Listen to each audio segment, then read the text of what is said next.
உங்கள் சஞ்சனா ஷாப்லேருந்து உங்கள் பானமாக பேசுகிறேன். அன்றைக்கி 3 புள்ளி கோலம் உங்களுக்கு போட்டு காமிச்சேன். இன்றைக்கி 4 புள்ளி கோலம் 5 புள்ளி கோலம் ஏதோ ஊட டெய்லரிங் பாடத்தோட இதையும் போட்டு காமிக்கிறேன். பாருங்கள், உங்களுக்கு தெரிஞ்ச அளவுக்கு ஒன்றா ஒரு நாளைக்கு போட்டு பாருங்கள். ஒவ்வொரு வரிசையாக நான் சொல்லி போடுறேன். 4 புள்ளி 5 புள்ளி 7 புள்ளி 9 புள்ளி இப்படி வரிசையாக இருக்குது கோலங்க. அதை போட்டு காமிக்கிறேன் பாருங்கள். இப்போ 3 புள்ளி கோலத்தை நான் இப்போ போடுறேன் பாருங்கள். இப்போ 4 புள்ளி 3 புள்ளி போட்டு காமிச்சிட்டேன். இப்போ 4 புள்ளி கோலம் போடுறேன் பாருங்கள். முதல்ல இது 4 புள்ளி 4 வரிசை இதோட. இப்போ இதை இப்படி எடுத்து இப்படி இந்த வளைவு கொண்டாந்து இப்படி கொண்டு வாங்க. இப்படி இந்த முக்குக்கு இந்த வளைவில் கொண்டாந்து இப்படி கொண்டு வாங்க. இப்படி இப்படி இந்த வளைவுக்கு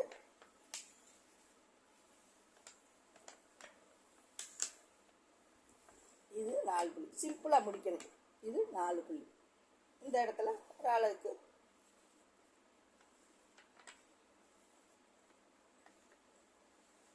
இது 4 புள்ளி. இப்போ இதே மாதிரி 4 புள்ளி இது.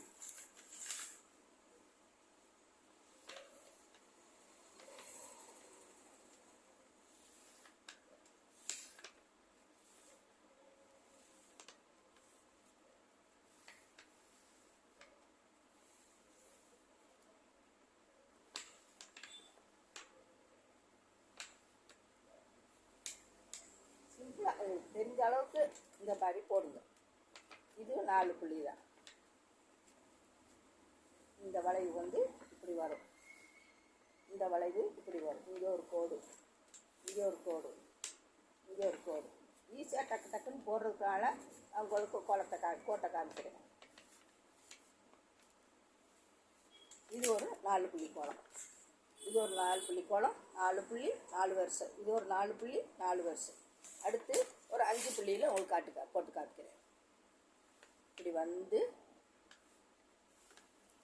இப்படி ஒரு வளைவு இப்படி ஸ்டெஸ்டி மாதிரி வாங்க பார்த்து.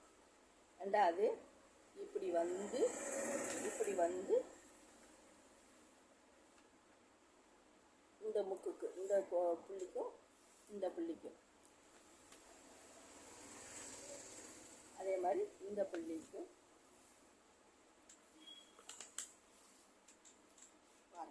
பார்த்துட்டு இந்த லாஸ்ட் புள்ளியில் இப்படி போகலாம். வளைவு சுற்று வளைவு.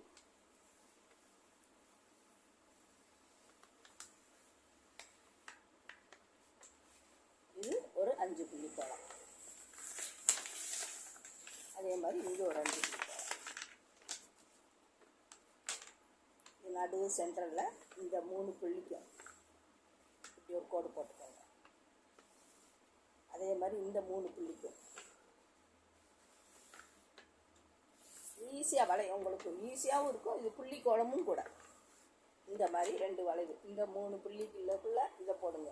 அதே மாதிரி இந்த 3 புள்ளி இந்த 3 புள்ளி இந்த 3 புள்ளி இந்த 3 புள்ளி. இப்போ இது என்ன செய்கிறோம்? இந்த இதை இந்த 2 புள்ளியிலேருந்து வளைச்சி இந்த 2 புள்ளி கொண்டு வரோம். இந்த 2 புள்ளி கொண்டு வரோம். இந்த புள்ளியிலேருந்து முதல்ல சதுரம் போட்டுட்டோம். இப்போ இந்த புள்ளியிலேருந்து 2 இது 2 இது 2. இப்போ என்ன செய்கிறோம்? லாஸ்ட்டில் இந்த புள்ளியிலேருந்து இப்படி கொண்டாந்து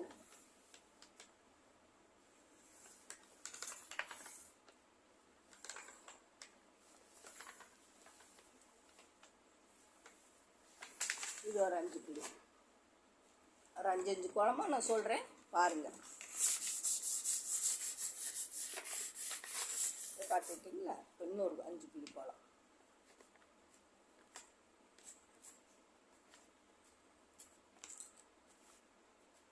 ஒரு 5 புள்ளி கோலத்துல நிறைய இருக்குது. உங்களுக்கு ஒரு முடிஞ்ச அளவுக்கு ஒன்றா போட்டு காமிக்கிறேன். இது ஒரு 5 புள்ளி கோலம். இப்போ இதை என்ன இப்படி செய்ய போகிறேன்னா இந்த கொஸ்டிக்கு இப்படி எடுத்து இப்படி வரப்போகிறோம். இந்த இதில் இப்படி வரும்.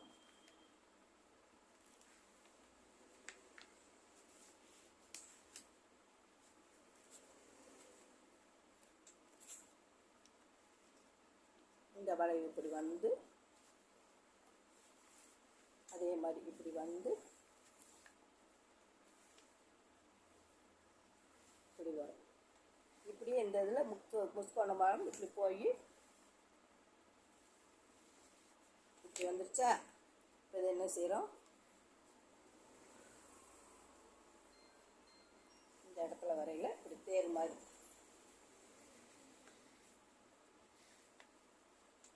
அதே மாதிரி இந்த இடத்துல வந்து இந்த அதை வளைச்சு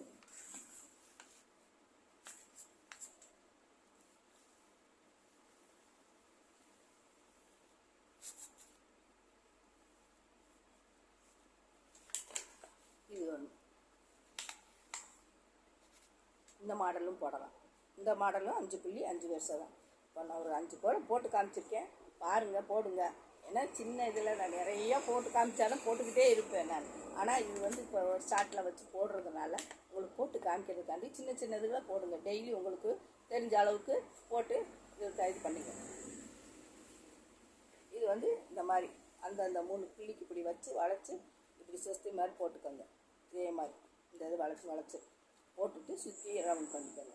ஈஸியான மெத்தேடு, ஈஸியான இதுதான். பாருங்க, முதல்ல ஒரு கோலம் போட்டு காமிச்சு இப்போ 4 கோலம் 5 கோலம் போட்டிருக்கேன். பாருங்கள், பார்த்துட்டு போட்டு பாருங்கள். ஏதோ தெரிஞ்சு புள்ளி கோலங்கள் பழைய கோலங்களை பழகிக்கங்க.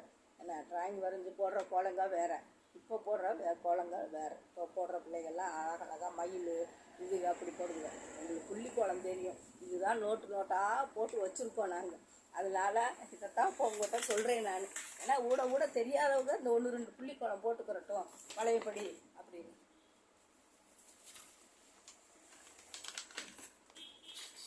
முதல்ல உங்களுக்கு 3 புள்ளி கோலம் காமிச்சேன், 3 புள்ளி கோலம் காமிச்சேன். இப்போ இது வந்து 4 புள்ளி. இந்த கோலம் பூரா 4 புள்ளி, இது பூரா 5 புள்ளி. பாருங்கள், பார்த்துட்டு இந்த கோலங்கள்லாம் எப்படி இருக்குது, இது ஈஸியாக நம்ம போட்டுடலாமான்னு போட்டு பாருங்கள். ஒவ்வொரு நாளைக்கு வாசலில் ஒன்று போட்டு பாருங்கள். கோலங்களில் நமக்கு இப்போ கை வளைவு போட்டு புள்ளி வச்சு போட்டு பாருங்கள், எப்படி இருக்குன்னு பாருங்கள். 5 புள்ளி, 5 புள்ளியிலே இன்னும் நிறையா இருக்குது. நான் ஒரு 6 கோலம் போட்டு வச்சுருக்கேன், அதை காமிச்சேன். இது 4 புள்ளி, இது வந்து 3 புள்ளி, மேலே இருக்கிறது 3 புள்ளி, 3 புள்ளி கோலம். இதில் 7 புள்ளியில் நிறையா இருக்குது, 9 புள்ளியில் இருக்குது, 11 புள்ளியில் இருக்குது. இந்த மாதிரி நிறைய புள்ளி வகைகள் நிறையா இருக்குது. இருந்தாலும் எடுத்தெடுப்பில் ஒருத்தருக்கு கஷ்டமான வேலை கொடுத்தா சின்னதாக 5 புள்ளி 3 புள்ளி இப்படிங்கிற அவங்களுக்கு மழைப்பல்லாமல் ஒரு வாசலில் டக்குன்னு ஒரு சின்ன குளத்தை போட்டுவாங்க. அதே மாதிரி வெள்ளிக்கிழமை தாமரை கோலம் போடுங்க, அதையும் போட்டுக்காங்க. செவ்வாய்க்கிழமை முருகனுக்கு ஸ்டார் கோலம் போடுங்க, அப்புறம் பிள்ளையார் கோலம் போடுங்க, அப்புறம் விளக்கு போடுங்க, அதுவும் ஊட போட்டுக்கோங்க. இது வந்து நெளிவு கோலம் விறுவிறுன்னு டக்குன்னு வந்து இணைஞ்சு அதோட முடிஞ்சிடும். அதனால தான் நான் புள்ளிக்கோலம் எனக்கு தெரிஞ்ச கோலங்களை உங்களுக்கு போட்டு காமிக்கிறேன். போட்டு பாருங்கள். என்ன சொன்னீங்க, பிள்ளைய கேட்டீங்க, எங்களுக்கு கோலமே போட தெரியலேன்னு சொன்னதுனால இதை நான் போட்டு காமிக்கிறேன். இப்போ என்ன எனக்கு புள்ளிக்கோலம் தான் வரும், அதனால் நோட்டு நிறையா போட்டு வச்சுருக்கேன் நான் ஆரம்ப காலத்துலேருந்து. இப்போ பழையபடி அதை உங்களுக்கு போட்டு காமிக்கிறேன். டெய்லி என் கடையில் வாசலில் டெய்லி ஒரு புள்ளிக்கோலம் தான் இருக்கும். வேணுமாலும் பார்க்குறவங்ககிட்ட கேளுங்க, டெய்லி ஒரு புள்ளிக்கோலம் விறுவிறுன்னு போட்டுருவேன், போட்டு இது பண்ணிடுவேன். இதுதான் நமக்கு தெரிஞ்சது, அதனால் இதை உங்கள்கிட்ட கலந்துக்கிறேன். பாருங்கள், பழகி பாருங்கள், தெரியலைனாலும் கேளுங்க. டெய்லர் ஐட்டம் இல்லாமல் எங்களுக்கு கை வேலைப்பாடுகளும் தெரியும், 2வது கோல வகைகளும் சிறப்பு. எல்லா இதுகளையுமே அப்போ நாங்கள் வயசு பிள்ளைகளை கற்று வச்சுருக்கோம். எல்லா மாடல்களையும், எல்லா கூட வகைகளும், எம்ப்ராய்டிங்கு எல்லாமே நேரம் கிடைக்கிற நேரம் எல்லாத்தையும் கற்றுறதுனால தான் இப்போ எங்களுக்கு ஒரு யூஸ்ஃபுல்லாக இருக்குது. யாரையும் எதிர்பார்க்காம வாழ்ந்துக்கிட்டு இருக்கோம். இதுதான் வாழ்க்கை நிறைய. ஏன்னா எல்லாம் தெரியலேன்னு சொல்லாதீங்க, முடிஞ்ச அளவுக்கு முயற்சி பண்ணுங்கள், முயற்சி பண்ணி செய்ய பாருங்கள். எது தெரியலேன்னு சொல்லக்கூடாது. இயற்கைக்கும் வர்றதுக்கு பேப்பர் விட்டுறதோ இது பண்ணுறது, இதுதான் நமக்கு அழகு. நம்ம போட்ட குளத்தை நம்மளே பார்த்து அழகு பார்க்குறோம்ல, அது மாதிரி தான். வணக்கம். சப்ஸ்கிரைப் பண்ணுங்கள், லைக் பண்ணுங்கள், எப்படி இருக்குன்னு சொல்லுங்கள். அதாவது எனக்கு தெரிஞ்சது சொல்கிறேன், நீங்கள் பார்த்துட்டு எப்படி இருக்குன்னு சொல்லுங்கள்.